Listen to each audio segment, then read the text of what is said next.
Charlie and the Great Glass Elevator by Roald Dahl. Dramatized by Edward Phillips.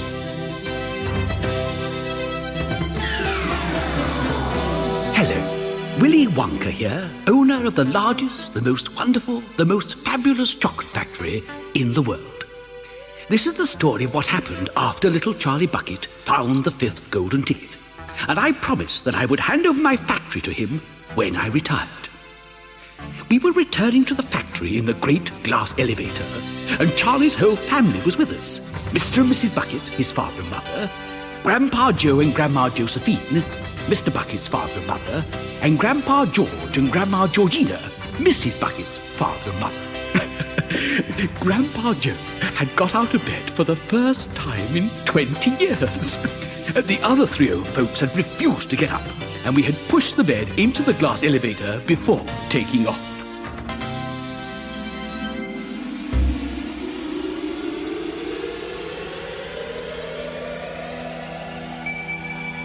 The great glass elevator was 1,000 feet up and cruising nicely. The sky was a brilliant blue. Everybody on board was wildly excited at the thought of going to live in my famous chocolate factory. Mr. and Mrs. Bucket were smiling for the first time in years, and the 3 old ones in the bed were grinning and chattering away like monkeys. Well, what in the world keeps this crazy lift up in the air? Madam, it is not a lift. It is a great glass elevator. Now, what keeps it up? Skyhooks. Oh, you amaze me. Dear lady, you are new to the scene. When you've been with us a little longer, nothing will amaze you. These sky hooks. I suppose one end is hooked onto this contraption we're riding in, right? Right. What's the other end hooked onto? Every day I get deafer and deafer. Remind me to call up my ear doctor the moment we get back. Charlie, I don't think I trust this gentleman very much. Now, you be quiet, Josie, and don't make trouble. Now, we must hurry. We have a great deal to do. But before we go down, we must go up. No, what did I tell you? The mine's cracked. Be quiet, Josie. Mr. Wonka knows exactly what he's doing. Thank you. As I was saying, we have to go up. In fact, quite a long way up. To tell the truth, a tremendously long way up. So, hold on to your stomachs. Joe, make him stop this thing. I want to get off. Mr. Wonka, why do we have to go up?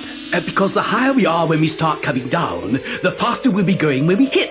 We've got to be going at an absolutely sizzling speed when we hit. When we hit what? The factory, of course. Oh, you must be whackers. We'll all be pulpified. That is a chance we shall have to take. You're joking. Tell us, you're joking. Madam, I never joke.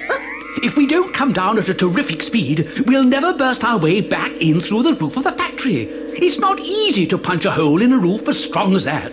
But there's a hole in it already. We made it when we came out. Then we shall make another. 2 holes are better than 1. Any mouse will tell you that. Mr. Wonka, don't you think this is about high enough? We can see the whole of the earth already. All the countries and all the oceans. It's very pretty. Don't talk now, please. I must watch things very carefully at this stage. Split-second timing, my boy. That's what it's got to be. Now, you see this green button? I must press it at exactly the right instant. If I'm just half a second late, then we'll go too high. What happens if we go too high? Do please stop talking, madam, and let me concentrate. Look! Oh, down there. It's the entire continent of North America.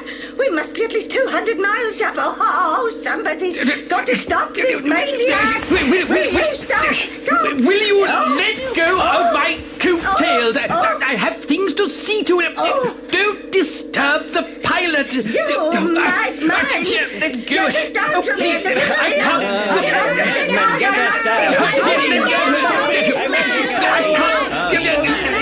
Let me go, please. I've got to press that button now or we'll go too high. No, let me go. Charlie, press the button. The green one, quick, before it's too late.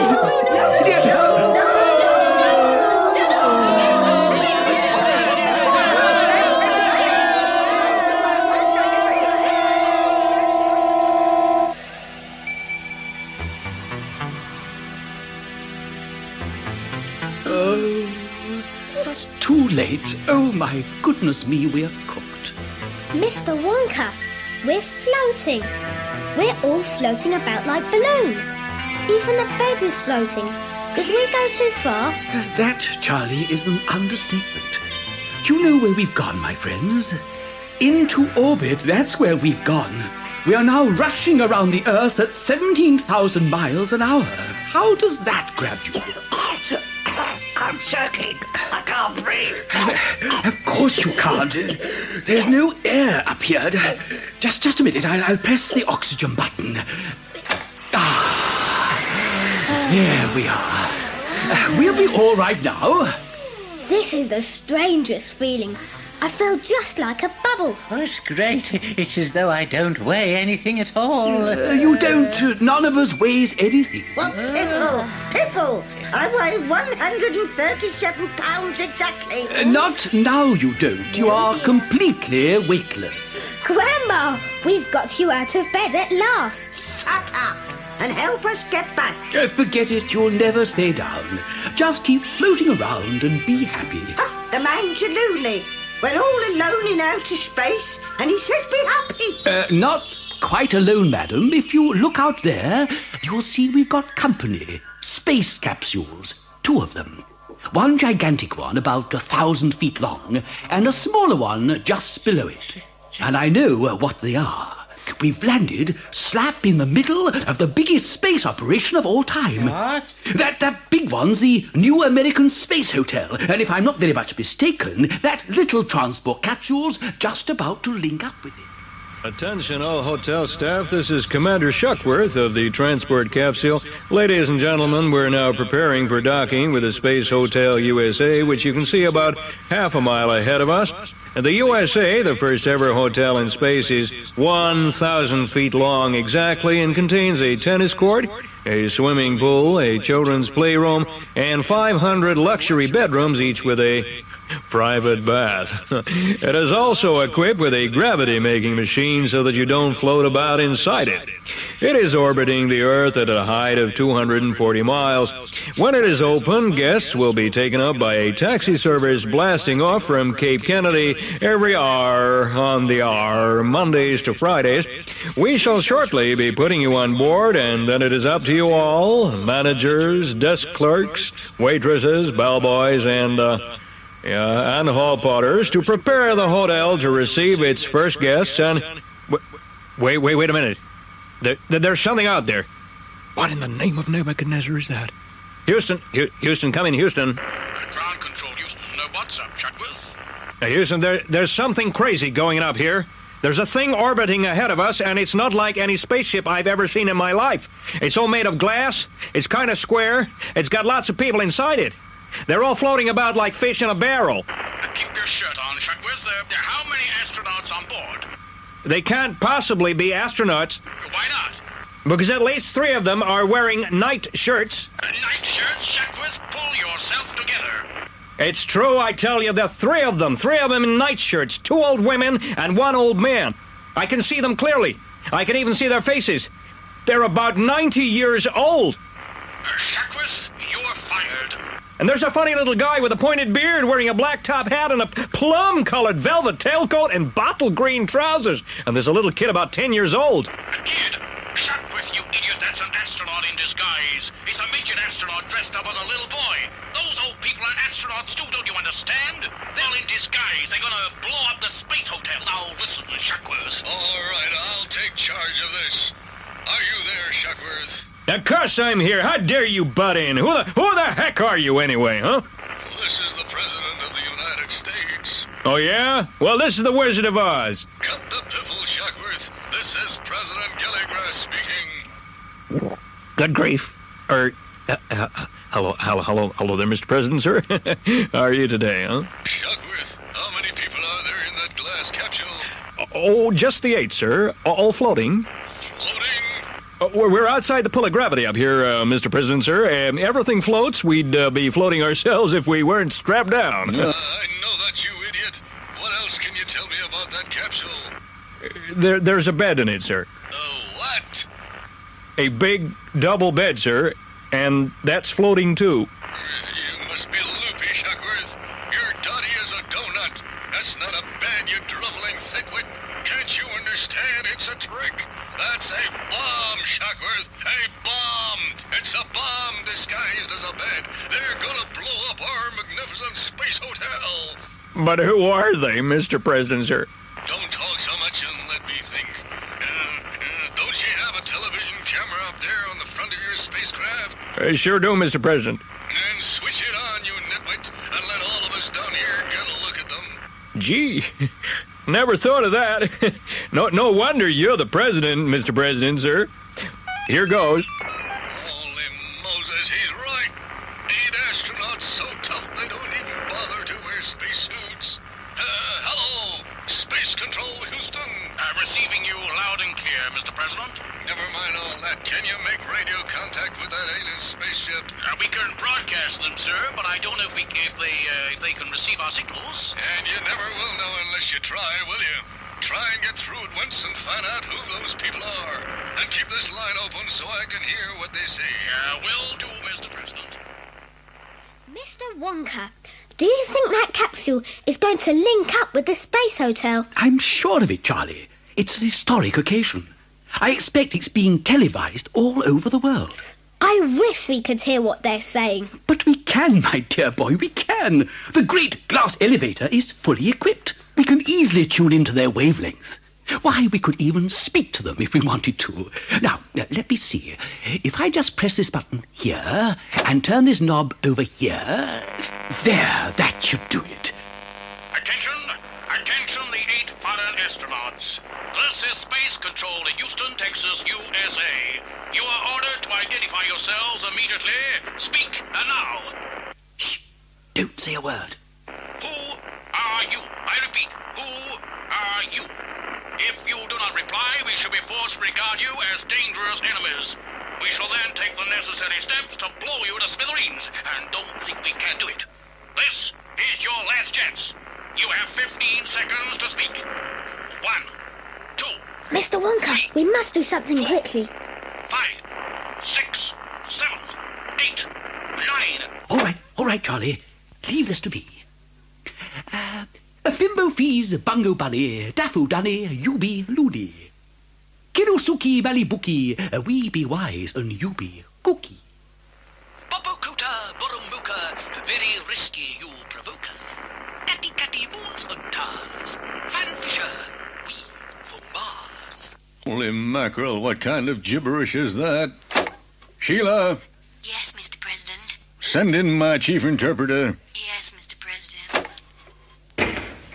You sent for me, Mr. President? What kept you? Never mind. Did you hear that broadcast from the glass spaceship? Oh, yes, sir. I was listening on the extension. What language was that creature spouting up there? Well, Mr. President, it certainly wasn't Eskimo, no.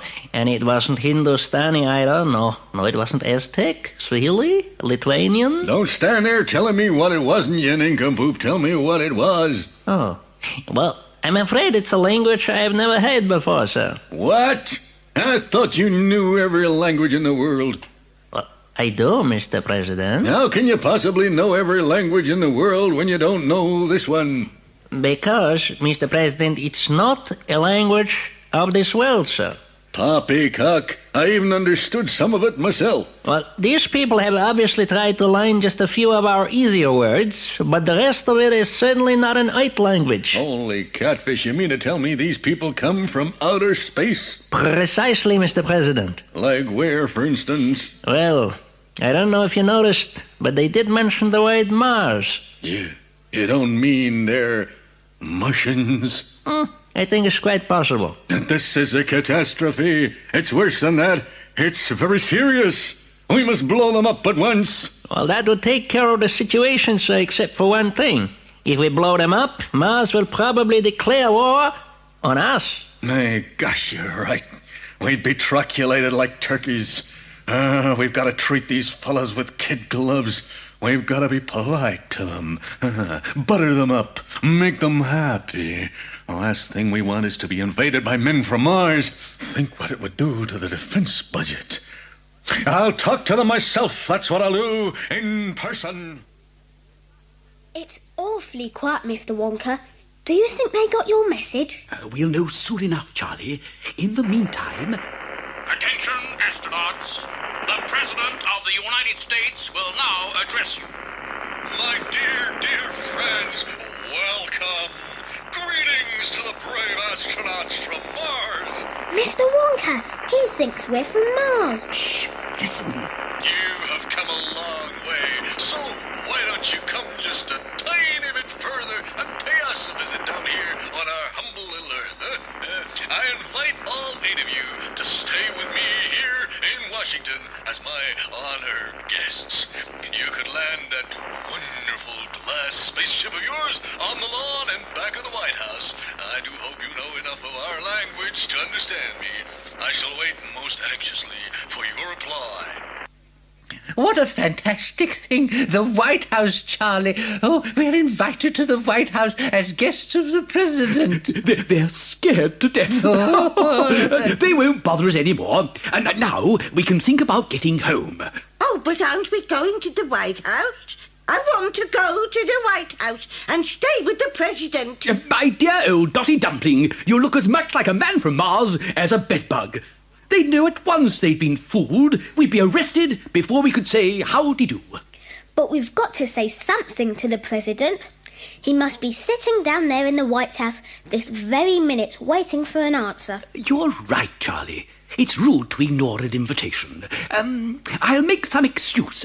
I'll tell him we've got a prior engagement. Now that ought to do this. Mr. Wonka, look.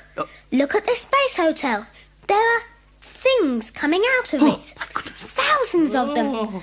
They look like gigantic eggs, but they're greeny brown and wrinkly, and they've got eyes, big red staring eyes. Oh, my sainted pants! Vernicious Knids. Vernicious what? Knids, Charlie, Vernicious Knids, the most brutal, venomous, murderous beast in the entire universe. If a Vernicious Knid gets hold of you, he can rasp you into 1,000 tiny bits and grate you like cheese and flocculate you alive. Well, what are you waiting for? Oh, you old fool! Turn back at once!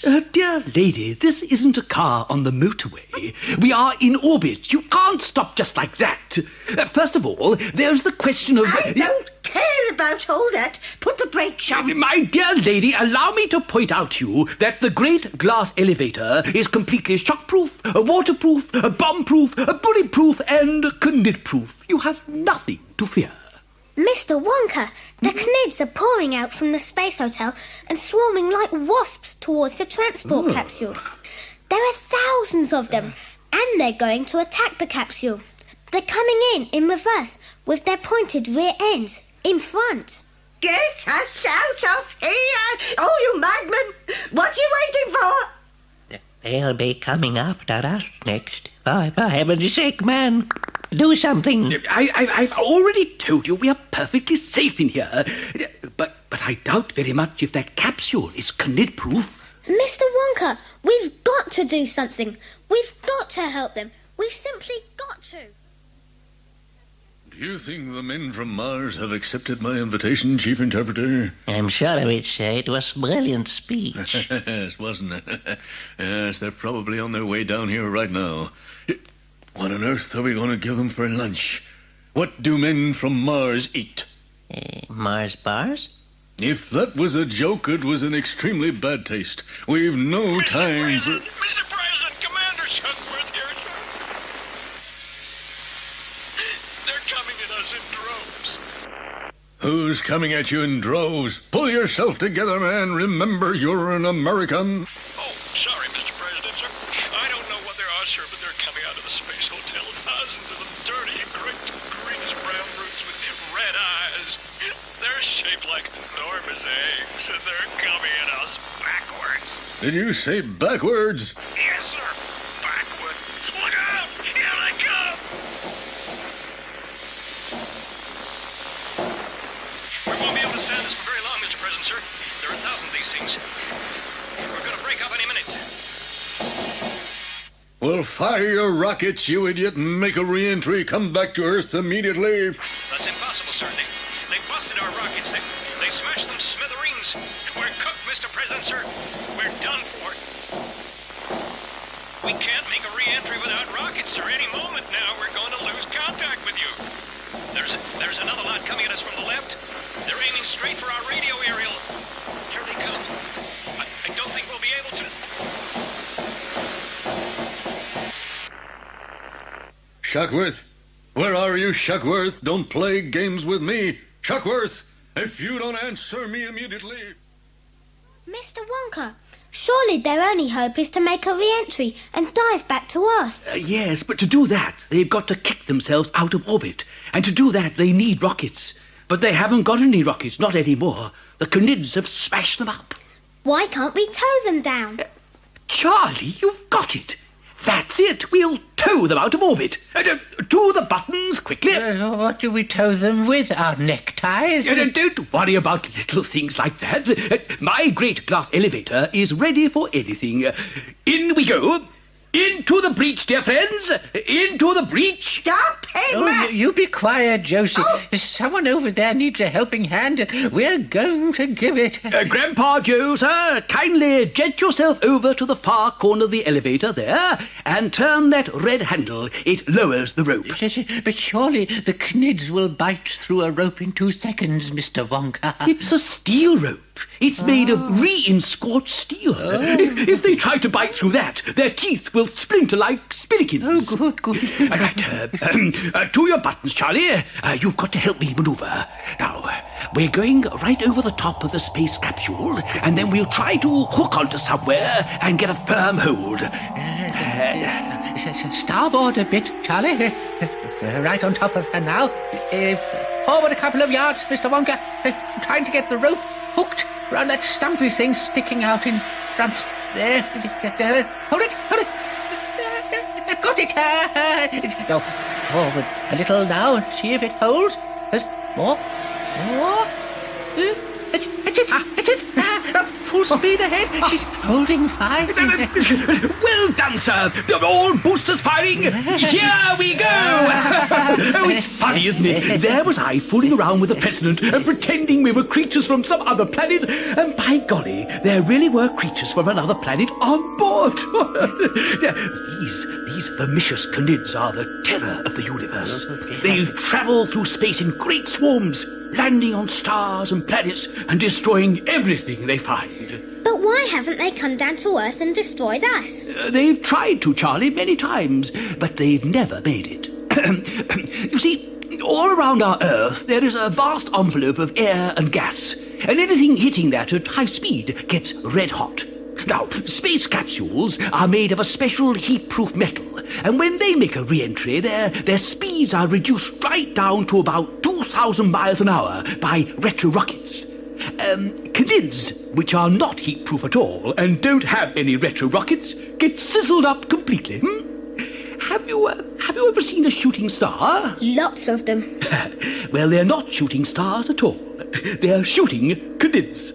They're Knids trying to enter the Earth's atmosphere at high speed and going up in flames. That's very interesting. And what's even more interesting is that there's a big one coming straight at us at about 1,000 miles an hour. Oh, by golly, she's right. And it's changing shape. I've never seen anything like it. Look, it's getting longer and longer, stretching itself out like chewing gum. Oh, it looks like a long, slimy green serpent as thick as a tree and as long as a football pitch. Yes. That's the interesting thing about Vernicious Knids. They can turn themselves into any shape they want. They have no bones, you see. Normally they're egg-shaped, but their bodies are really one huge muscle, enormously strong, but very stretchy, like a mixture of rubber and putty with steel wires inside. Oh, that's great. That monster's almost on top of us and he's giving us a lecture. Oh, don't worry, he can't hurt us. Now, but you'd better brace yourselves. Here he comes. It's wrapping itself round the elevator. Round and round and round. It's tying us up like a parcel. Just look at this slimy creature. It's only inches away just the other side of the glass. Oh, my heavens, what's it doing now? It's tying itself into a knot. So it is. A reef knot, if I'm not mistaken. And look, It's curling its loose end into a hook. Mr. Wonka, what are those others doing out there? They're all stretched out in a long line and they're all linked up together. But that line must be about half a mile long. And the one at the very front of the chain is leading them in a wide circle down towards the elevator. How interesting. Well, I see what they're up to now. They're going to hook up with this brute who's tied himself around us and then tow us away into outer space. Oh, do something. Oh, you old fool. Don't just float about gawping at them. Yes, I must admit that for the first time in my life, I find myself at a bit of a loss. Mr. Wonka, they're going to link up any minute now. I want to go home. Why can't we all go home? Oh, yes. I suppose we'd better. Pity it was just getting interesting. Charlie, you take the yellow button. When I give the word, press it for all you're worth. I'll handle the retro rockets. How's the tow rope holding, Grandpa Joe? The capsule's still with us, Mr. Wonka. The rope's holding fine. Right, well, here we go. Hold on to your hats. Wow, we're really travelling. The Earth's getting bigger and bigger. Oh, but look, the Knids are keeping up with us. In fact, they're getting closer. They're about to link up. Oh, we're too late. No. I think not. Don't you remember what happens when a Knid enters the Earth's atmosphere at high speed? It gets red hot. It burns away in a long, fiery trail. It becomes, in short, a shooting Knid. Mr. Wonka, look. Huh? Look at the sparks. They're burning up. That nearest one is shining like a red-hot poker. And so is the one called round us. It's trying to uncoil itself, but it can't undo the knot. It's beginning to sizzle. They're all beginning to sizzle. It sounds like bacon frying. It's freed itself at last. Wow, look at them go. Shooting Knids. What a splendid sight! It's much better than Guy Fawkes Night. There they go. We are saved. What do you mean, saved? We'll all be frizzled ourselves if this goes on any longer. We'll be barbecued like beefsteaks. Look at the glass. It's hotter than a fish gig. Have no fears, dear lady. My elevator is air-conditioned, ventilated, aerated, and automated in every possible way. But aren't you going to slow down, for heaven's sake? Of course he is, Grandma. I'll bet Mr. Wonka's got a great big parachute that opens just before we hit. Parachutes are for sissies. And anyway, we don't want to slow down. We want to speed up. I really am getting tired of telling you that we've got to be going at an absolutely tremendous speed when we hit.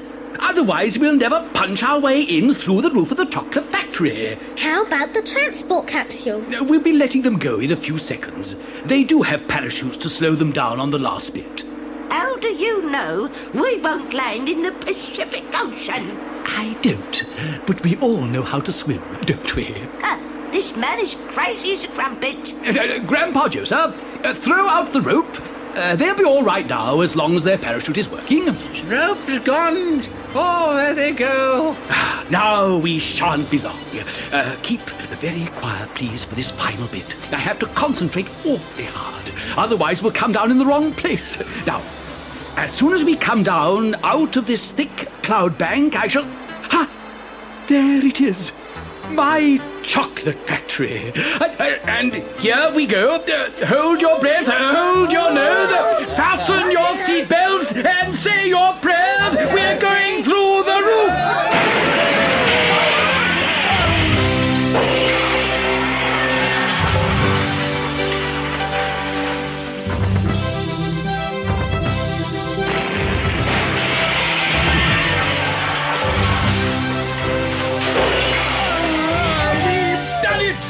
We're in.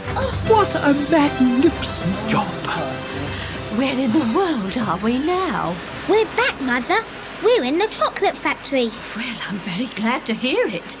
But didn't we come rather a long way round? We had to avoid the traffic. Oh, I never heard a man who talks so much absolute nonsense. Oh, thank you.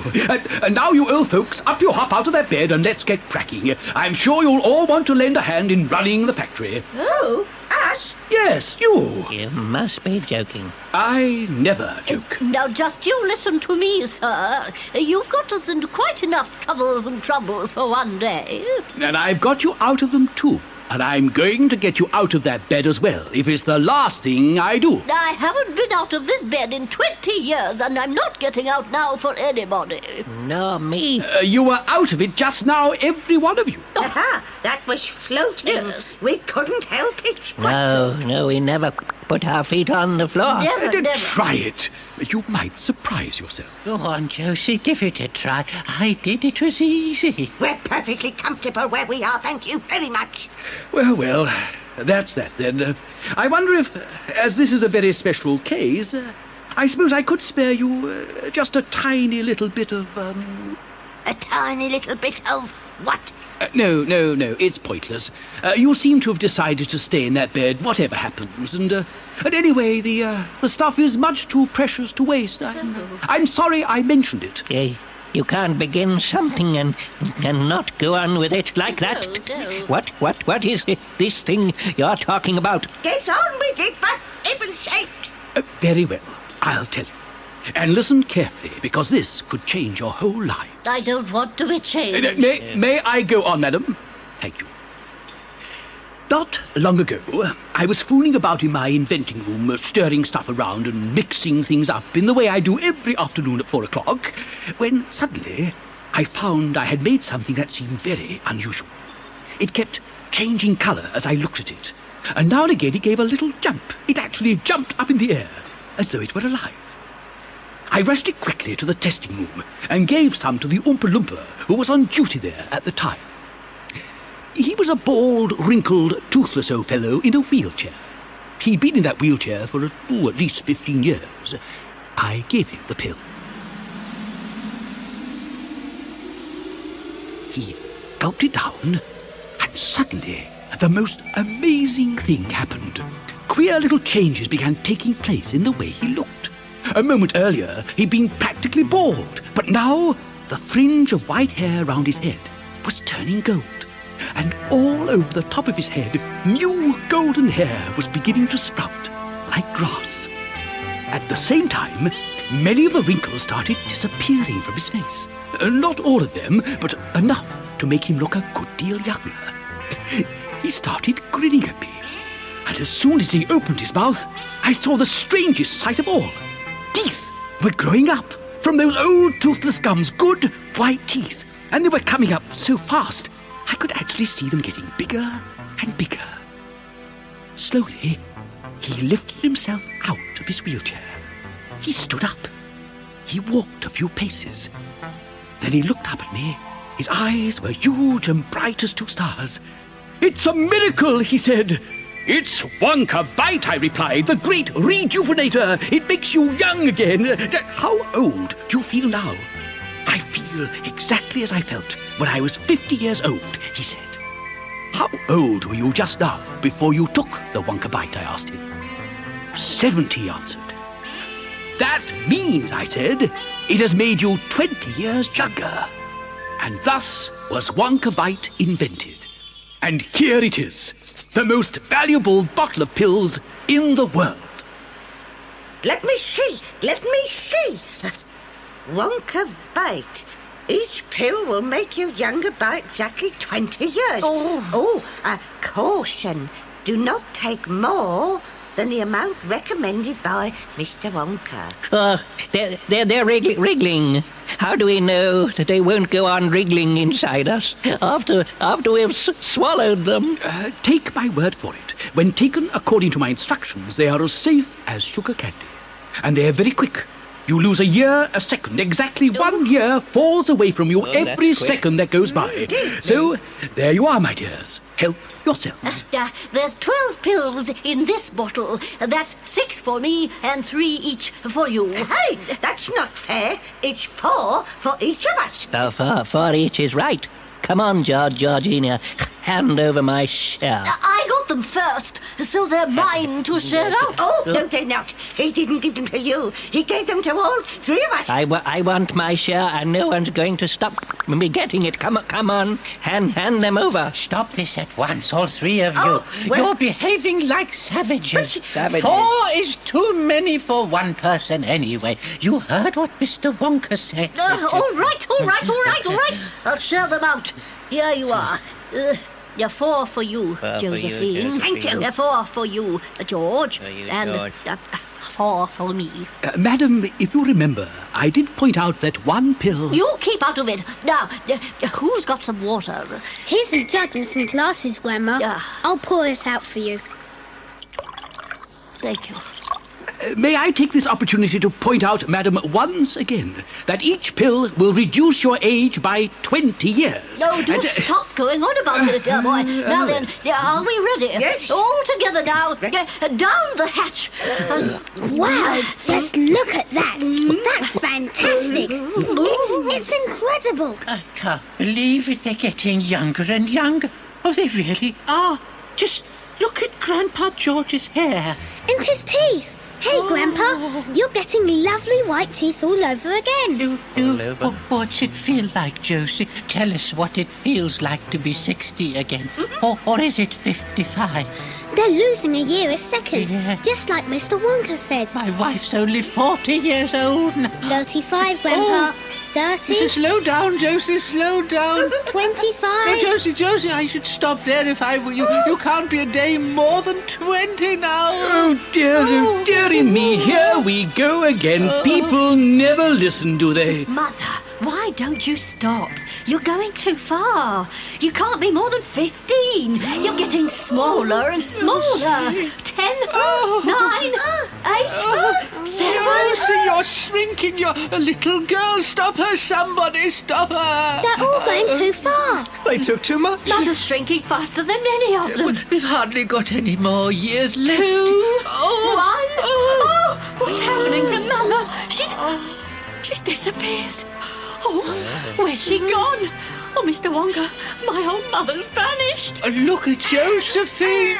She's a baby, a little baby.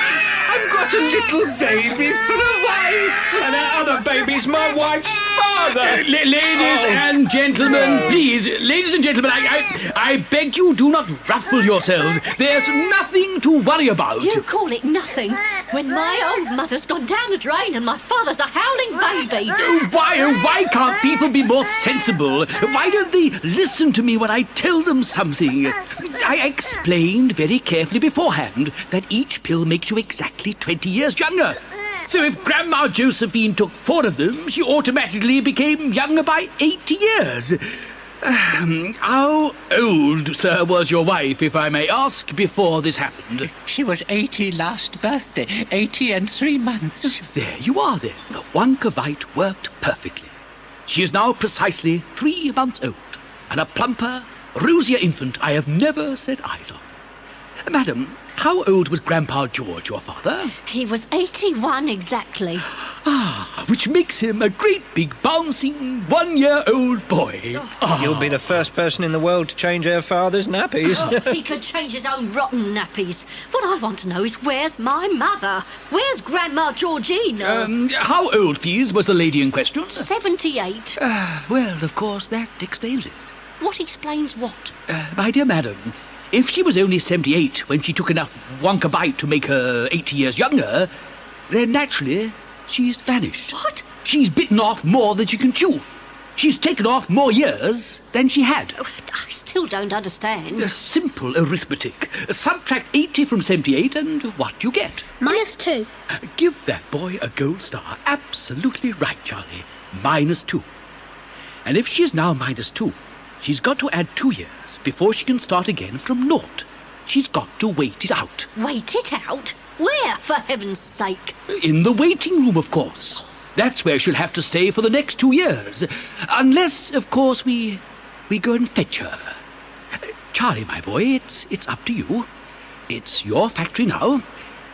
Shall we let your Grandma Georgina wait it out for the next 2 years? Or shall we try to bring her back right now? You mean we can really do that? Well, there's nothing certain in this world, Charlie, but there's no harm in trying, is there? If that's the way you want it. Oh, yes, Mr. Wonka, I do. Let's try to bring Grandma Georgina back. Right. Now, come along, then. Hurry up, dear boy. We've got to hustle if we're going to get there before... Before what, Mr. Wonka? Before she gets subtracted. All minuses are subtracted, you know that. Now, hop into the glass elevator and I'll close the doors. Now, be so good as to press that button marked minus land for me, will you? Sit down, Charlie, and strap yourself in tight. This journey is going to be rough and choppy. We're going a long way, and this time we're going straight down. I only hope the Oompa Loompas aren't using the other elevator today. The other elevator? The one that goes the opposite way on the same track as this one. You mean we might have a collision? I've always been lucky so far. Now listen carefully, Charlie. I must talk fast, or we'll be there in a couple of minutes. You see, the invention of Wonkavite wasn't quite as straightforward as I said. It took a long time to get it just right, and hundreds of experiments before I perfected it. And I'm afraid that some of the volunteers who took the pills in those early days also disappeared and became minuses, just like Grandma Georgina. One of them actually became minus 87. So I said to myself, if I could invent Wonkavite to make people younger, I should be able to invent something to make people older. So that you could turn the minuses into pluses and bring them home again. Precisely. Always supposing I could find out where the minuses had gone to. So I rolled up my sleeves and got to work.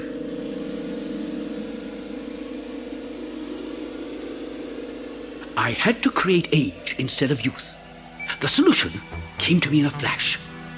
I took all the ingredients that I had used to make Wonkavite and mixed them up in reverse order. I put the last ingredient in first, and the second to the last next, and so on and so on. And instead of stirring them from left to right, I stirred them from right to left.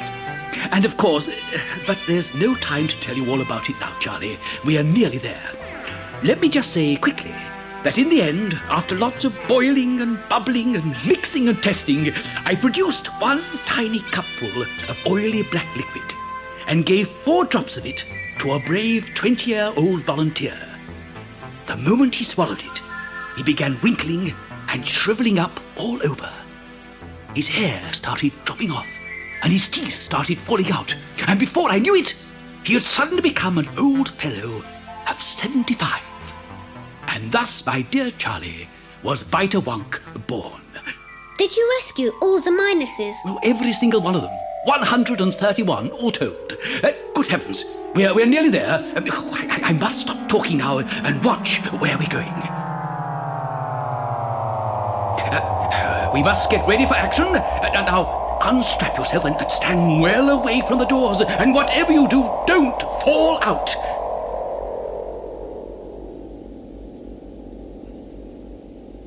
This is it, Charlie.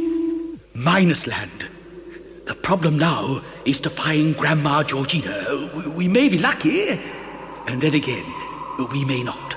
Mr. Wonka, I don't like minus land at all. I'm not at all keen on it myself, Charlie. It's all dark and misty and spooky, and it smells like an old underground dungeon. It gives me the willies. Me too. But we've got a job to do, and we must go through with it. Do any other creatures live here, Mr. Wonka? Only the Ganoulis. Are they dangerous? If they bite you, they are. You're a goner, my boy, if you're bitten by a Ganouli. What do they look like? Well, they don't look like anything, Charlie. They can't. You mean you've never seen one? You can't see Ganoulis, my boy. You can't even feel them until they puncture your skin. And then it's too late. You mean there might be swarms of them all around us at this very moment? More than likely. If you're bitten, do you die at once? Well, first you become subtracted. A little later you become divided, but very slowly. It takes a long time. It's long division, and it's very painful. Oh, something touched me. Oh, it was only me. Sorry. For a second I thought... There she is. Oh, no. There she isn't. Oh, I could have sworn I saw her for a moment. Right over there on the edge of that dark patch. Keep watching, Charlie. There she is, there. Over there. Look. Where? Point to her, Charlie. She's gone again. She just sort of faded away. There she is again, right there.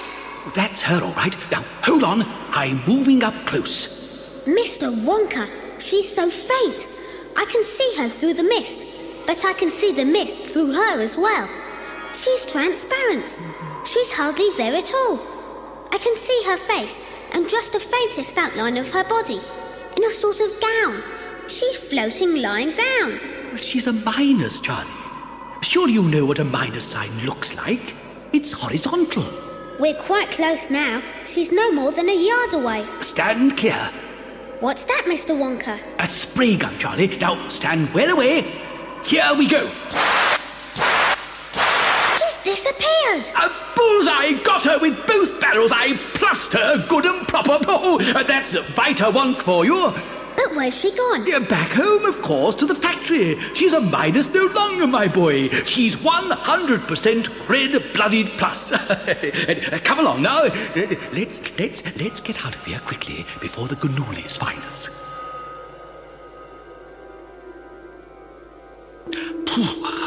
Thank goodness that's over.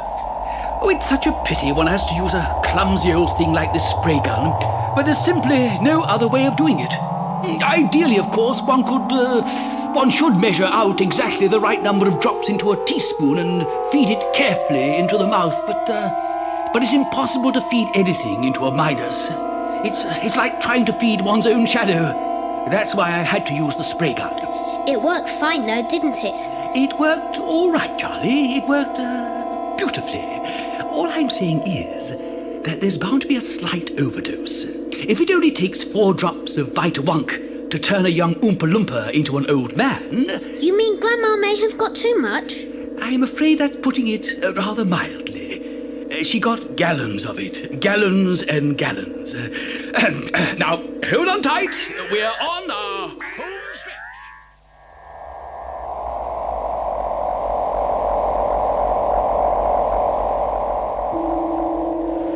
Oh, Charlie. Thank heavens you're back. Is Grandma Georgina here? Yes, she's here. But, well, look for yourself in the bed. Well, if it isn't young Charlie. Grandma! Now, don't be alarmed.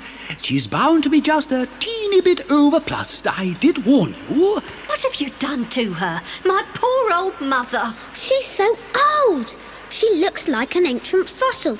Her face is just like a pickled walnut. She's the oldest person I've ever seen.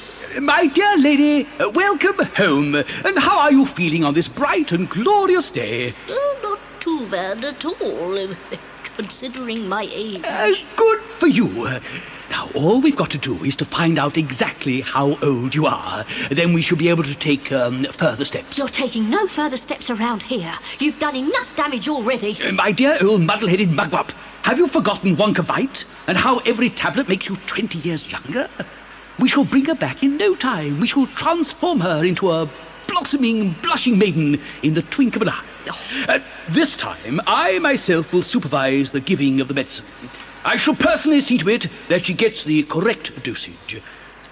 But I cannot work out how many pills to give her until I know exactly how old she is now. Well, why can't you give her 1 pill at a time and play it safe? Impossible, madam. In very serious cases such as this one, Wonka Vite doesn't work at all when given in small doses. I've got to throw everything at her in one go. A single pill wouldn't even begin to shift her. Now, listen, madam. Listen carefully. Have you any idea just how old you are at the present moment in time? I lost count of that years and years and years ago. You've got to think. Are you, for example, 120? Oh, it's no good, young man. I never did have a head for numbers. No, this is a catastrophe. If you can't tell me how old you are now, I can't help you. I daren't risk an overdose. You've messed it up good and proper this time, haven't you? Grandma, think of something that happened to you. Anything. As far back as you can. It may help us. Lots of things happened to me, Charlie. So many things. But can you remember any of them, Grandma? I don't know, Charlie. I suppose I could remember one or two if I thought hard enough. Try, Grandma, try. Now, what is the very earliest thing you can remember in your whole life? There was a ship, and I can remember a ship. Go on, Grandma. A ship. What sort of a ship? Did you sail on her? Oh, yes, I sailed on her, my darling. Yes, we all sailed on her. Where from? And where to? Oh, I couldn't tell you that. I was just a tiny little girl. It had a lovely name, though, that ship. A beautiful name. Now, what was it now? If I said the name, Grandma, would you remember it then? I might, Charlie. I just might. Was it the Mayflower? That's it. Oh, you've got it, Charlie. The Mayflower. Oh, such a lovely name. Grandpa, what year did the Mayflower sail for America? The Mayflower sailed out of Plymouth Harbour on September the 6th, 1620. Plymouth.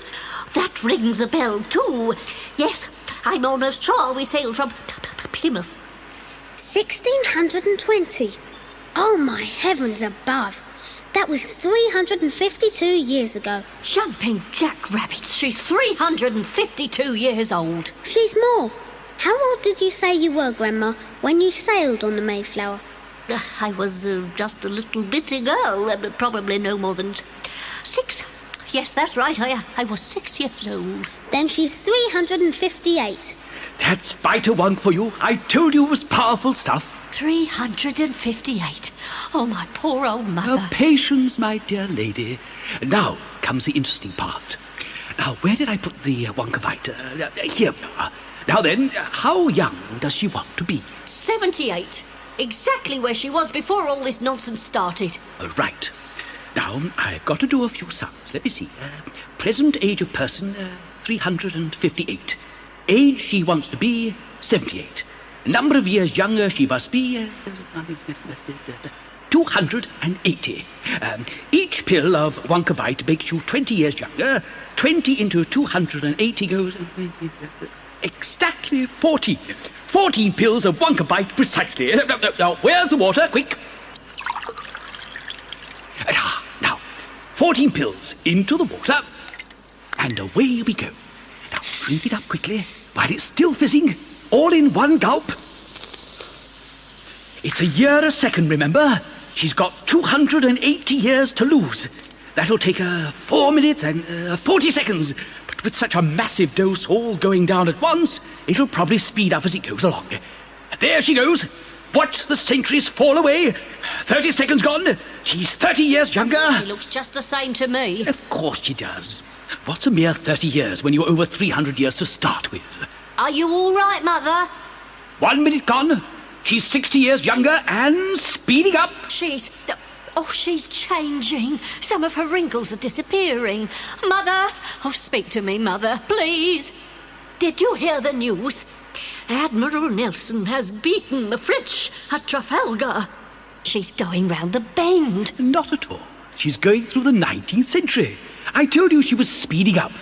2 minutes gone. General Lee is on the run. Did you hear? Gettysburg. Oh, no. He's dead. They've shot him. He's dead. Who's dead, Grandma? Lincoln. There goes the train. She must have seen it. She must have been there. Oh, will someone please explain to me what on earth 3 minutes gone. She's nearly there. Oh, this is tremendous. It's more like 2 years a second. She's looking almost exactly like she used to. Just as long as it all stops when it's meant to. Of course it will. What can possibly go wrong when I'm in charge? She's nearly there. She's nearly done it. 4, 3, 2, 1. Time's up. How do you feel, dear lady? Is everything all right? I feel tolerable. Just tolerable. But that's no thanks to you, you meddling old mackerel. Great heavens! What are those two silly babies doing at the other end of the bed? One of them's your husband. Don't talk rubbish. Where is George? I'm afraid it's true, Mother. That's him on the left, the one with his foot in his mouth. The other one's Josephine. This is all your fault, you chiselling old cheeseburger. No. If everyone will keep their hair on and leave this to Charlie and me, we shall have them exactly where they used to be, in the flick of a fly's wing. Bring on the Vita-Wonk. What sort of devilish dumpery are you up to now? It's all right, Grandma. Vita-Wonk does the opposite to Wonka-Vite. It makes you older. It's what we gave you when you were a minus. It saved you. You gave me too much. We had to, Grandma. I finished up 358 years old. What's to stop you making another little mistake and giving him 50 times more than you gave me? Then I'd suddenly have a 20,000-year-old caveman in bed with me. Grandma, with you, we had to use a spray gun because you were a minus. But here, Mr. Wonka can measure it out exactly right, drop by drop, and feed it into their mouths. Charlie, I can see the factory is going to be in good hands when I retire. You learn very fast. Well, come along, we'll do them both together. You hold one spoon and I'll hold the other. I shall measure out 4 drops into each spoon and we'll pop it into their mouths. You do Grandma Josephine and I'll do Grandpa George. Now, here you are. Here's your spoon. All set? All set, Mr. Wonka. Ready? Steady? Go!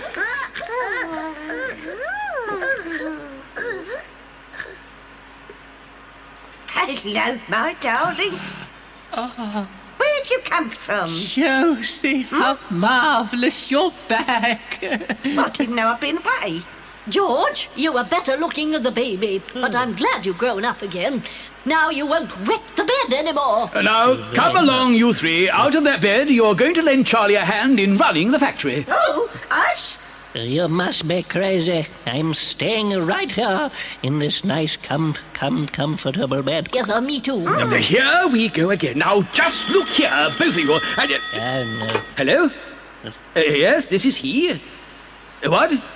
Outside the factory gate, a helicopter? And they gave you what? A letter? Well, what does it say? Oh, never mind. Hold it up to the visi-screen. I'll read it myself. All right, yes, I've got it in focus.